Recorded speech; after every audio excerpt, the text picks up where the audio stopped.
Welcome to Call with Dads. Let's talk. But the problem is as soon as his emotions kick in, Mhm. it's just a roller coaster to hell. Can't reason with him at that point. No, you heard Yeah. him like throwing the fit, and then this is his new nanny's first week. Oh boy. So I'm like, let's spelling, he's getting frustrated because I also think to add to it, he has dyslexia or he's dealing with some sort of it. So luckily I'm able to help him there since I grew up with it. hmm how's she working out with, I mean, is she patient with him or She's very patient. So I'm the one that has to be and I have no problem with it, but because it should be this way where I'm the one that has to enforce. So if he starts sure, acting up, I have to jump in, calm him down, right. deal with him that way. But again, I have no problem with it. I should be the one that's dealing with all the Yeah, she shouldn't necessarily have to do that. I mean, no. So for me, a lot of it's well, it sounds like we're already getting into the topic with a father's place, but we I have a mean, habit of doing that. we really do. So, but yeah, I mean, it is the fact of with the nanny, she's very patient, she's very good. We like her so far. We think she's going to be doing great. And the my place I feel is like I need to be the one that I direct her, but I guide her like I should guide my entire family Sure. in the sense of, oh, Criminy, this is your privileges. These are the things that these are the consequences of your actions, be good or be bad. Like hmm I constantly tell my kids, whatever you're doing, remember, there's good consequences and there's bad consequences. That's Which right. consequences do you want to deal with? hmm It's things along the lines of everything we do has consequences. So, like earlier, and no one's heard this on the video, but like my son screaming when getting all worked up because of his emotionals and what's I have you, I had to go out there and calm him down, tell him, remind him, bad manners, bad behavior equals bad consequences. So I mean, I was talking to another dad in the one of my in the co-op that we're part of. Good guy, get along with him well. I think he's nice and I think he's smart, at least in the areas that he talks about. So hmm that that impresses me having somebody intelligent to have a conversation with that's not out that's besides us and my family. And it seems like a lot of times people are all this, but one thing he was mentioning was how it just bothers him to hear fathers go, please do this. And not like when tell my kids to do something, it's, hey, you need to please do this before I have to ask you again. The first time's polite, the second time is less polite, the third time is nowhere near it. Right, absolutely. And I think for him, he was talking about a lot of fathers that he hears is, oh, will you please do this? Can you please do this? I'm just asking you, please stop Yeah. doing this. Please, Jimmy, stop. It's like, Yeah. And I'm like, stop doing it. mhm. Please get this picked up before I have to ask you a second time. No. It's not, You're almost oh, like please, please. you're almost pleading, it's like Right. it's such a subservient position to place yourself in. And Right. it's not that you should be like domineering as a father, but you should certainly be dominant as a father. Yes, And those are very different things. I agree. Yeah, So you shouldn't be begging your kids to take care of something, pick up their mess, do their homework. right. There, I believe there's being polite in doing it. Thank you for doing it. You should definitely emulate Yes. courtesy and politeness. I mean, that's that's our role in the home as well, is to be an example for our kids to look up to and to model themselves after. And politeness and courtesy absolutely have a place, Yeah, but there's a point where it goes out the door. exactly. And I think Yeah. the big problem is a lot of people are believing that they should just I don't know, maybe it's I forget what the younger generation having kids now is, but is it millennials? I I think Gen X is the next. I'm not really sure. No, I'm Gen X. I know people I grew up with. I'm at the end of Gen X, and I know the people I grew up with. Some of them are grandparents now. Well, I Uh, thought Gen X came after the millennials. I don't really know. no, It no, doesn't no. matter. I think it's Gen X, millennials, Gen Z. Maybe it's Gen Z. That makes sense. Yeah, so Gen X was the 90s, or we grew up in the 80s and 90s and Hmm. all that stuff. Ah, I need to get a new chair. It's either that or I need to lose weight, one of the two. Maybe both. Okay. I did weigh myself. I'm over 200 pounds now, and Yeah. luckily it's not all jiggly mass, but the fact is like I think a lot of these younger generations who were raised by the Gen Xers, like people like me and the older people, where it was we weren't told, hey, do this. Like I'm considered nice with how strict I am with my kids in that sense compared to what I grew up with. Right. Like my Thank you, mom's baby. My wife is bringing me coffee, and there's chaos on the other side of the door. I I'll be there in a understand. minute. Just put that fire out a little longer. Thank you. Oh, geez. But yeah, I think a lot of it is kids nowadays, or kids, parents nowadays. They're A lot of the parents nowadays seem like kids to me. The They were raised by Gen Xers who, like me, I just believe in spanking if the kid deserves. I don't mean beating, but Yeah. spanking. I believe in being strict, being straightforward, teaching your kids a true firm form of sarcasm and using sarcasm properly. I Hmm. mean, my kids listen to 90s grunge music occasionally with me. My daughter dances to pirate songs and Irish music and like the weird stuff that and now it's like people are, oh well, you have to talk everything through. You have to be polite about everything. Hmm. You have to be encouraging them. And I think a lot of them are trying to rebel against the upbringing they had. Hmm. I can do it better. I'm not going to be my parents. I'm not going to. And I think like my generation grew up where we didn't have the technology. Like I remember millennials grew up with having tech their entire lives. The majority of Gen Xers grew up without tech, except for like, I think a small window of us grew up where I was in high school when AOL came out. Yeah, And I was pretty close to that. yeah, I was going to say, I think, no, maybe junior high. Well, how old are you? I'm 46, Oh, okay. Okay. 40. Yeah, I think 46. I'll be 47 this year. Okay. I always have to think about it. But so I grew up, like I was born back in the end of the 70s, the beginning of the 80s. Hmm. And I basically, I grew up knowing internet and knowing like landlines dialing home because you didn't have, and answer machines that ran on cassette tapes. And for Yeah. anyone that doesn't know what a cassette tape is, Hmm. so, but it's, like I grew up with that. And I grew up that you're strong. Plus, on top of that, I grew up in a rural farm town Sure. where at the time we had a blinking light. Blinking light's gone now. I don't think they qualify with the amount of people living there to have a blinking light.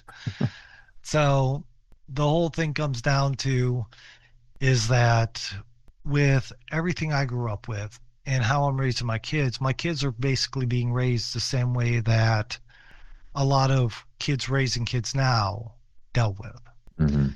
And my goal is to kind of, luckily, I get to homeschool so I can guide them down a proper path. But the kids now that are raising kids, you have teachers that are teaching their kids, oh, well, you don't have to put up with what your parents tell you. Your parents are not always right. Your parents are this, so on and so on. And Yeah, then you have I think parents. the adversarial dynamic between educators and teachers has been to the detriment of our society, without a doubt. Yeah, yeah, Yeah. And I think a big part of that is parent parents aren't really, it seems like more and more parents are starting to stand up and fight against what the schools are doing. But I think a lot of it also boils down to parents, especially fathers, they've been told you don't matter. You're not important in the home. Every If you're yeah. gone or not, nothing matters for you. 90s sitcoms taught him that. Exactly. Well, most of them. There are some like, Yeah, of course. I mean, you look at it, what was it? Even Married with Children.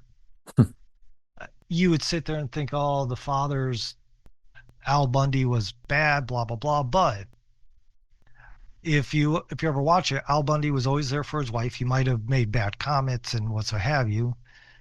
If somebody did something bad to his daughter, he punched the Hmm. boy in the face.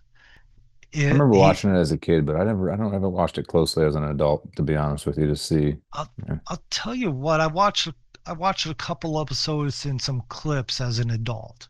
Hmm. And as an adult, it gives you a whole different view because even though, like, Al, if you think about it, he was, he worked a job, his wife didn't work, he had a house.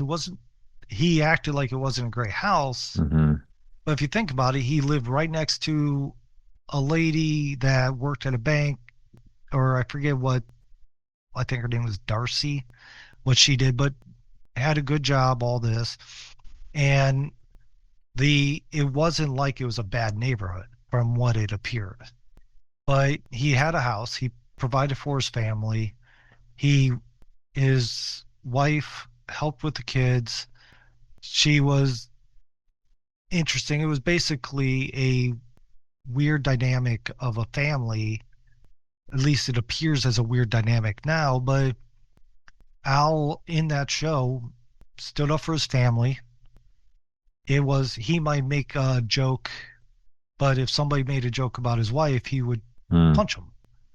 And that was like in Tool Time with Tim I Allen. was just going to mention that we started watching that recently.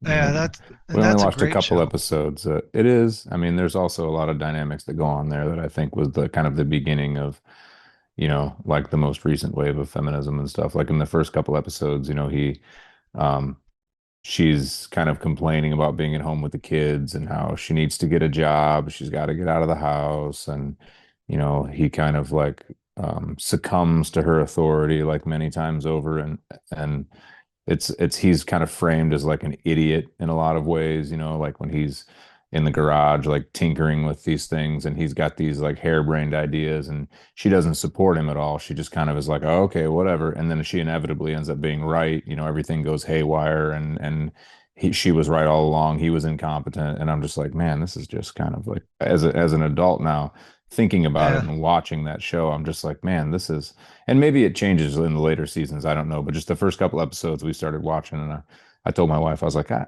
don't know. I mean, this is funny, but I don't know if I want the kids watching this show. You know what I mean? Like, right. And I mean, uh, it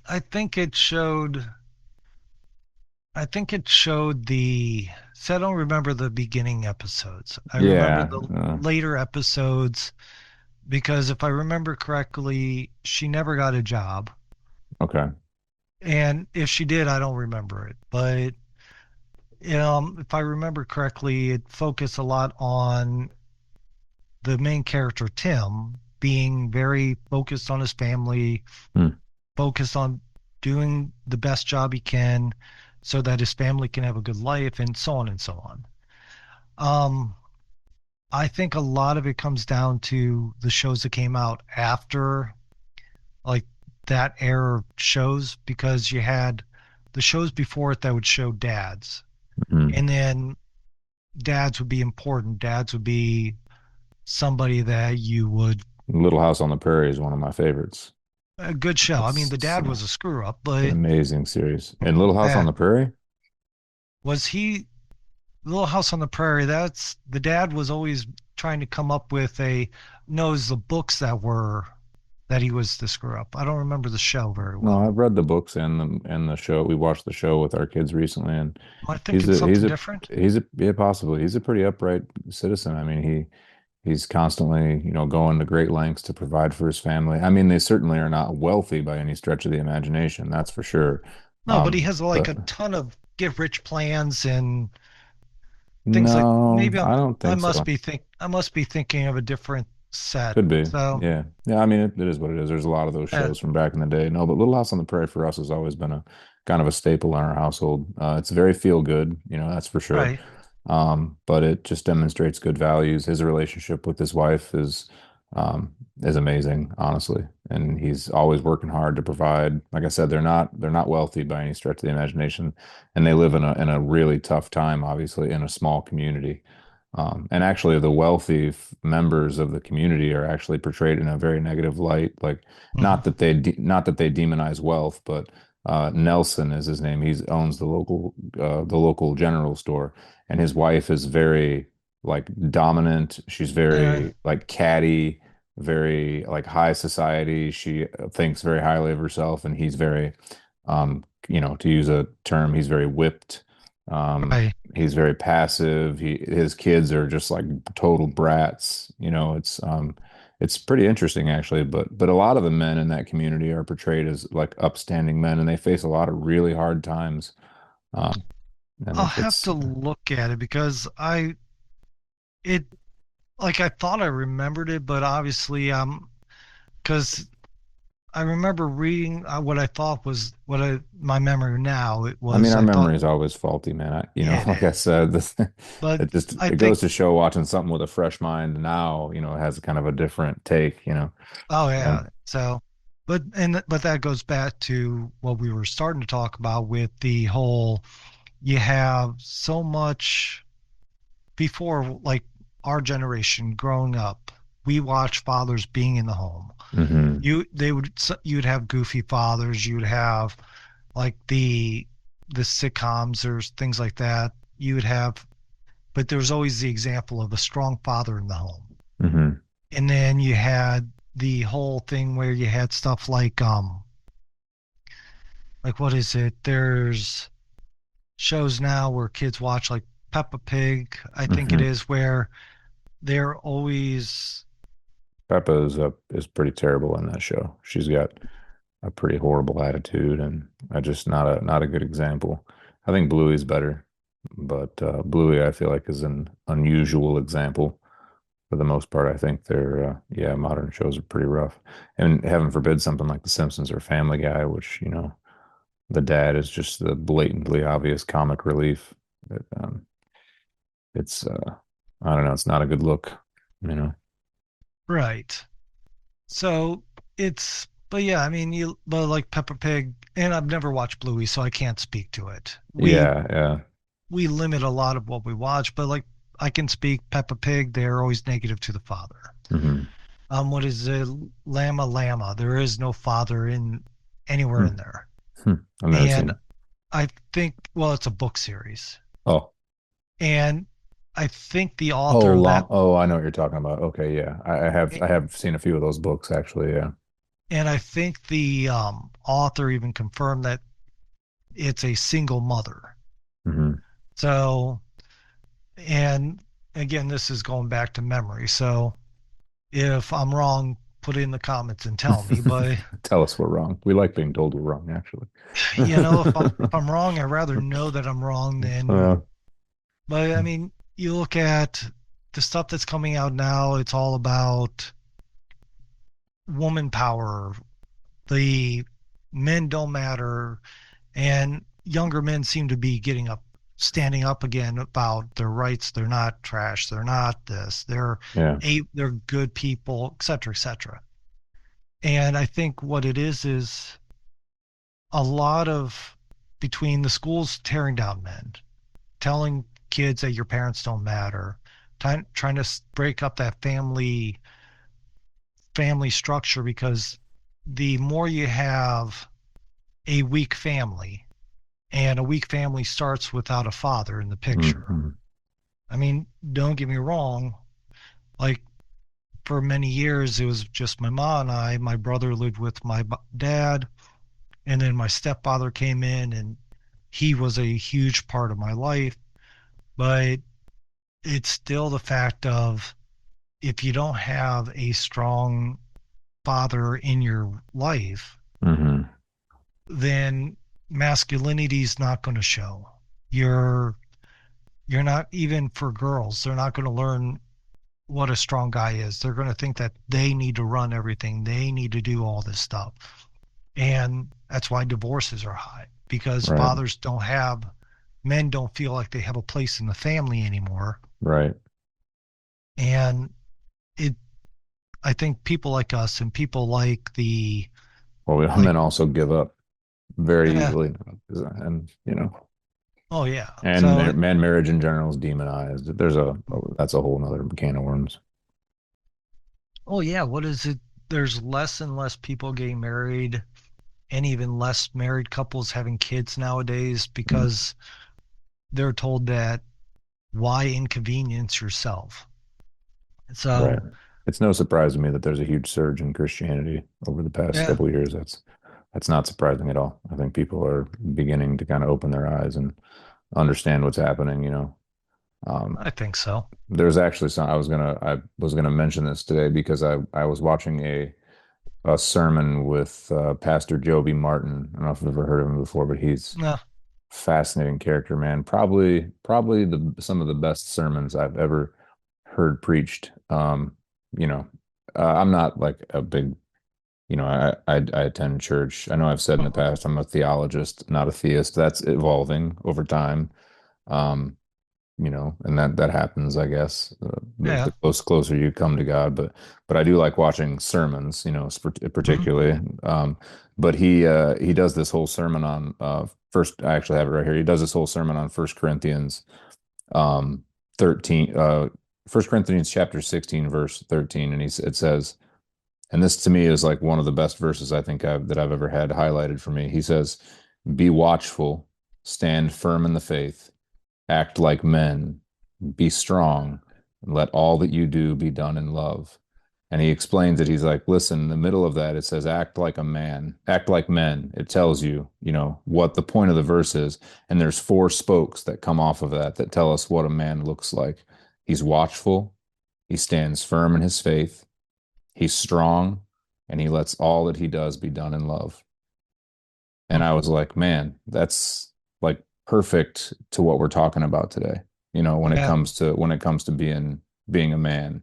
And it's no surprise to me that people are moving back to this kind of thing because it's the antidote for a lot of what ails modern society. Because I mean, no, men are not that. Men are not watchful. They're not No, firm in their faith. They're not strong. They don't do things in love. That's why people bring up things like the patriarchy. I'm like, that's not masculinity. You know no. what I mean? And Like the corporate executives and all the stuff that you see that are, white collar criminals. That's not masculinity. That's not what's right. being described here by Paul in First Corinthians. That's not even No. close. Not even close. I think with you mentioning it, it dawns on me, and maybe, but like, I got the idea of this topic from listening to Pastor Ron. Right. Oh, yeah, yeah. And I was trying to get He'll him be on, on again but soon, won't he? he will. Yeah, We have several topics, and he's I basically have him as a on speed dial for anything we're going to talk about. that's awesome. So so I mean he's fantastic, and like I watch his sermons weekly and things like that. And but I do think that you have two sides of Christianity. You have people coming back to Christianity, which is great. The good side is when somebody finds a good church and a good pastor, even if it's online, like Pastor Ron says that he believes a lot more people will be doing online churches or small house churches. Like I honestly thought about He's right. like having like in the summertime having people come over, have coffee, and Let's watch a sermon together. They're live. I Every church in the area has, has streams their sermons. oh It's yeah. So you either have a stream and then you talk about it, or Yep, yep, you pick a verse out of the Bible, almost like a Bible study instead of going to a yep, church, yep, and yep, you talk about it, and you're able to look stuff up, and yep. even getting a like say, hey, we have a pastor on the phone that can help us talk about this, The or Bible is meant to be engaged with. It's not meant to just have shoved down your throat. You know what I right, mean? You just go and you sit in a church and listen to a sermon, once a week on Sunday and go home. That's not sufficient, you know. right. But you also are not interacting with it or That's what gaining. I mean. Yeah. Yeah. So I Yeah. mean, but I think that like if you look at the old sermons that Jesus did and Paul Hmm. did and the disciples and all the people through the Bible, when they preached, people spoke back to them, asked questions out, and they answered them in the sermons. Hmm. They would talk what they would give out their message, and then they would answer questions and make sure that the people knew what Right. was being said. Now it's more performative. Yeah. Yeah. And I mean, part of it is you can't be answering everyone's questions in the church within a Sure. reasonable time frame. Big congregations and Yeah. So it's I've thought about that. What would like a small, and this is maybe a slightly off topic, but I've thought about that. What would a small church would look like if, people took turns delivering sermons, and these aren't people that went to seminary. They don't have masters in theology or doctors in theology. right.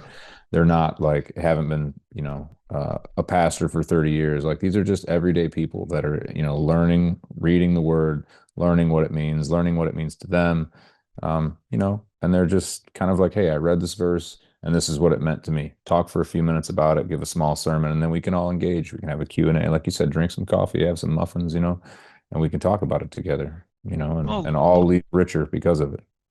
look at a lot of the older the like country pastors. Hmm. I mean, like Pastor Ron, he is probably one of the few pastors I've ever listened to that one I feel engaged enough to listen to him. And Hmm. I know I use him a lot as an example, but he's been my pastor for many years. Yeah. And You're we've lucky. A lot of yeah, people and don't have that. oh, I know it. But we also have the opportunity to talk with him and Hmm. kind of expand our knowledge, thankfully, to interact with him. Right. Right. But like I remember he told us his background was he worked at a company. He worked at a bunch of companies. His kids were almost raised, and he's told his wife, he said, Mary, I'm gonna start being a pastor. Hmm. And then he told his company, I'm leaving. Now, he didn't go to school for being a pastor. He just made the decision he was going to be a pastor. It's funny because a He, lot of churches they have qualifications, you know what I mean? oh Which yeah, I get. I mean, you have, you can't bring, you know, poison to the flock, right? I understand the right, idea, but yeah, it's crazy. Like you don't need a degree to say that you're right with God. right. So it's That's impressive. yeah. So I mean, but a lot of growing up, a lot of the pastors I knew, they started a church, they grew it. Hmm. They didn't have the theology degree, they didn't Hmm. have all that. They read a Bible, they paid attention to people, Yeah. they learned, they did their research, things like that. I mean, look at a lot of the stuff. Like I do food service design. I don't ha- I have a degree in business, and I took a couple architectural classes way before where it was basically learning a basic program, what seems Hmm. basic now. I mean, it's still a very powerful program, but Sure. for what I do, it's basic in comparison to my job. Right. I'm now an expert without a degree. I'm considered top notch for what I do and all this, while there's people going to school, getting degrees for what I do, and they're good at what they do.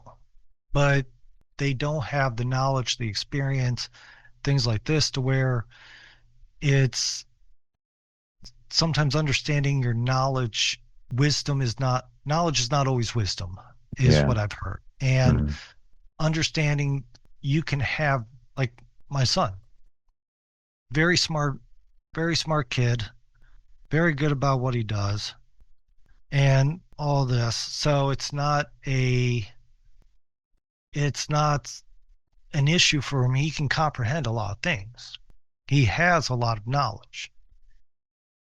His wisdom is not there. He Right. doesn't know how to implement that Right. wisdom. Comes with He time, experience, Right. And part and of it, getting beaten down. yeah. I mean, Mhm. trust me, I've been beaten down so many different ways. Yeah. Yeah. I mean, Speaking of the Bible, read the Psalms. You know, yeah. my God, why have you forsaken me? But That's where faith comes from, you know? exactly. But yeah, getting back to where my original rant started.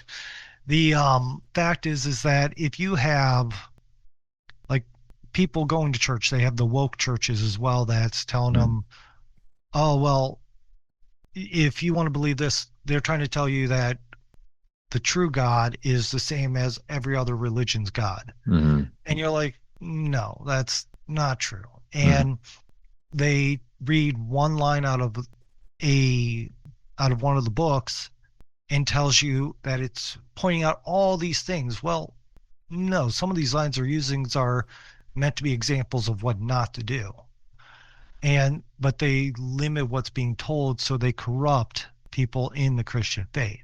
Mm-hmm. Now, I think with more people going to Christianity, and the ones that see this and say, well, and as they start reading the Bible, they'll realize, hey, this is bad teaching, and hopefully they realize to go away. Mm-hmm. But I think there's people out there who are what I call lazy parents, lazy people, in the sense of, if I make a comment and say, I read that if you guzzle a gallon of lead, you will be as strong and hard as a rock. People's going to be like, "Oh, I better go out." Now, Yeah. the fact is research. Whatever we Mm-hmm. say, you can look into and say, "Hey, this sounds great, but this is what I found." And Yeah. a discussion is always helpful in solving that problem. I think a lot of what it comes down to is people are too lazy to question what the teachers are telling them, question what authorities tell them, question what a pastor's telling them. Like, I still, I hear Pastor Ron talk. I still will, if I have some questions of what he's saying. I think I counted 12 Bibles in this house, in my house. And that's just adult Bibles, not including the kids' Bibles. Mhm. So I have plenty of sources to look stuff up. I even have one version that has like the four major, Parallel Bible. yeah, that's what it's called, parallel Bible, where it Yeah, has it's all it's four. my favorite one. So you can look at each one. And I've used these Bibles to kind of get a feel of what's being said and what's the whole thing. Mm-hmm. I mean, heck, I even have the Bible in audiobook, Yeah. which is nice, but if you don't get the right version, my God, it It will also make you want to. depends on the narrator. Yes, but Sometimes you're like, oh my gosh, okay. like, this is a Yeah. fantastic book to fall asleep to. But But but to your point though, like, being able to ask those questions to Pastor Ron is so valuable because, like I said, the Bible's meant to be engaged with. You it know, is you're supposed to question. You're supposed to ask questions. exactly There's a difference in asking questions and questioning. right. Something tells me the Lord wouldn't take kindly to being questioned, but I can promise you that He welcomes the asking of questions. I don't You know know what if I you if mean? you look at the Bible, most of the Bible is people questioning God. Look at what Jonah. Hmm. God told him to go to this village of their enemies, of his enemies, and all this. Jonah's like, God, why? I don't want to go to these people. Now, today you would think, I'm not going to tell God I don't want to go do something. But in the Bible, a lot of it's, I don't want to do this. God, I'm not doing this. I'm gonna hop on a boat and go so far away that there's no way you can make me do this. Yeah. And Well, God we says, see what happens. yeah, God says, all right, fine, try that. Hmm. And Jonah's like, okay, the ship hits a storm. The people are so frustrated that they're praying. And he's like, he comes out of the lower deck and says, guys, it's my fault. I've upsetted God. He explains God to them, Hmm. hit the Christian God, and they prayed to the Christian God to stop it. And Jonah says, throw me off, throw me off the boat. And they do. Jonah is then swallowed by a, most people say whale, A but large it's a fish. large fish. Doesn't matter. Yeah. Yeah. So, but Jonah and the large fish doesn't have the same ring to yeah, it. but the fact is you look at it in the sea, there were no whales, at least not that I knew of. But again, at that time, who knows what was happening? Hmm. But this large fish, whale, whatever, swallows Jonah. Jonah spent was it 3 days complaining and still trying to resist what God told him. Hmm. And then when he finally said, all right, fine, God, I give up, I will go. And then the fish spat him out onto the shore. Hmm. He went to this village. Instead of saying, telling him, hey, God wants you to be saved. God wants this. He went there and said, the Christian God will be destroying you for your sins, for your blah, blah, blah. Be prepared for your demise. And then walked away and basically set a lawn chair up on the hill to watch the fireworks and see his enemies destroyed. His blatant disregard for trying to teach them made Hmm. them repent. They put on claw sacks or cheap, like some kind of cheap material that in that time meant that you were showing physically your remorse in all this. Even the ruler did it.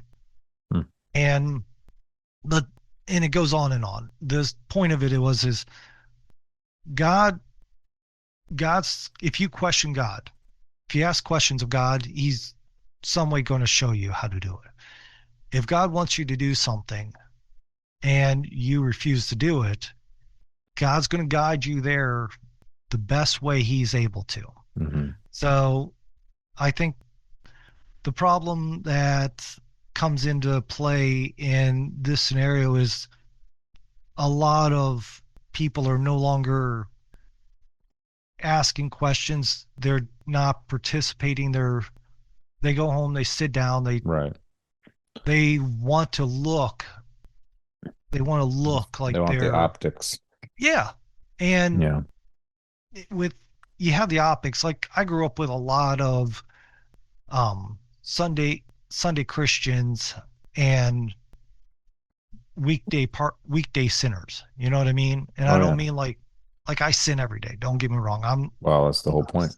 Yeah, That's but I'm not intentionally going out having affairs. I'm not going out hmm. getting snookered in every day of the week and doing all these things and then pretending to act like I'm better than somebody that is downtrodden, looking for something, but has not had the easiest time of life. And I think a bit of it is people think that they don't have to they don't have to repent because they don't have the fear of God in them. Hmm. A lot of people are being taught that God is your friend, God is loving, God is all these things. Yeah. God is a That's vengeful well, God if you read the Old that's a Testament. modern. I mean, that's a modern interpretation. You go It back is. and read things like Aquinas and things like that. It's a different picture. You Exactly. know, like I love people like Wes Huff. I mean, I've come to Christianity through apologism. It's been, you know, that's kind of like my shtick. But he I do take issue sometimes because he really stresses this phrase. He says it over and over. He says, you know, it's not what you do, it's what Jesus did. It's like, yeah, I get that, but that's not the whole picture. And you Right. can't, you can't, like you said, you can't be a Christian on Sunday morning, and then walk out of there and do whatever you want. I mean, and Right. yes, I get it. Jesus died on the cross in compensation for our sins, and as a result, we have access to God in heaven, upon our death. Great. I understand all that, but that's not the whole story. You can't accepting Jesus into your heart means a whole lot more than just saying, "Hey, hey, come on in." You know what I Yeah. mean? It I mean, a mean, lot more than that. You have to and make one this. thing You is have to continue the analogy. You have to make a suitable home in which for God to preside. You know exactly. what I And mean? Yeah. one I heard, and I forget where I heard this, but somebody said that somebody was talking to a pastor and they said, well, do I don't want to become a Christian because I don't want to give up this. And the pastor says, well, don't. And he says, okay, but the Bible says it's a sin. He goes, yes. And you will hear me preach about it being a sin. You will hear all these things of what I said. The guy says, well, I like being with these girls. And he says, okay. He says, we are not asking you to change. You come to us and you listen. You accept Jesus into your life. You will then change, not because we want you to, not because we tell you to, because as the Spirit of Jesus comes into you, you will find that you want to be better. You want to have that. So, and I'll Yeah, admit, I can agree with that partially. yeah. And a lot of it comes down, yeah, you should want to change to be better, this and that. But the more, the more you kind of go into that, and I believe having a good faith in Christianity will also make you a better father because one, like you said, in Corinthians, it talks about a man standing ready, a man standing watch, and Mhm. all these pillars that makes us better men. When without that, if you don't have a strong foundation, if you don't have, like right now, we're both sitting in a house, our feet are on floors. Like right now, my feet's on a concrete slab with the flooring on top of it. And I'm not worried about myself sinking down into the ground because I know one, this house has been here for many years, long before me, long before I've owned it. Right. And Experience tells me that's not likely to happen. right. But if I buy a new house and my my world is largely in the construction world. So if I buy a new house and I'm walking around and I see that they're putting boards up and they're like, "Oh, we don't do concrete anymore." I'm gonna look at them and go, "So let me get this straight. You're putting just boards up, foaming the inside of it." And now they don't do this, but I'm just as an example. So you're telling me that my subwalls are and my foundation will be wood and air foam for insulation, and that's supposed to keep me safe. Oh yeah, yeah, yeah. I'm gonna say no. I want something secure. I want something that I know will hold up long past my time. Right. And I'm not going to let them save a couple bucks to risk my life and my family's life so that they can feel good about themselves and not care once they walk away. The same thing goes with Christianity and how we build our families. Hmm. You put down a solid concrete wall to keep the basements, if you have a basement, keep the basement walls from coming in. You put in a solid concrete base underneath your feet so that the floors don't rot away and you fall through. There's things we do to make our foundation stronger. Hmm.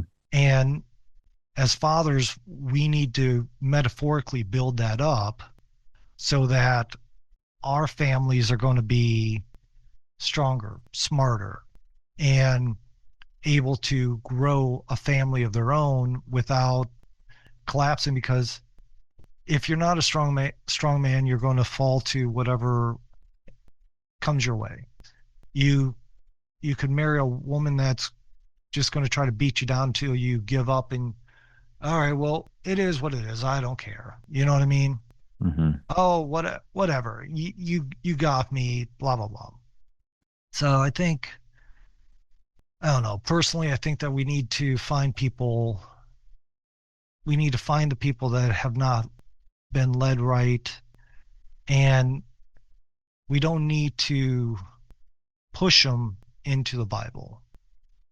But like you said earlier, lead by example. Hmm. I think we lead by example. We meet people, people listen to what we say, and people can look at whatever I do online, whatever I do in real life.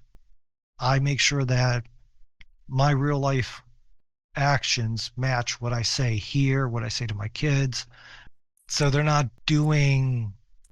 can see I'm not doing anything that is one thing while I'm saying something else.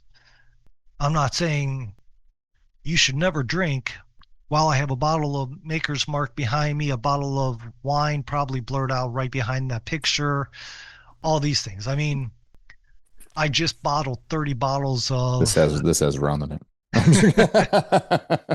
No, it's more like some days, probably arsenic. Just kidding. probably I'm drinking coffee. So yeah, there's You'll probably see me some, you'll see me on the news next week. but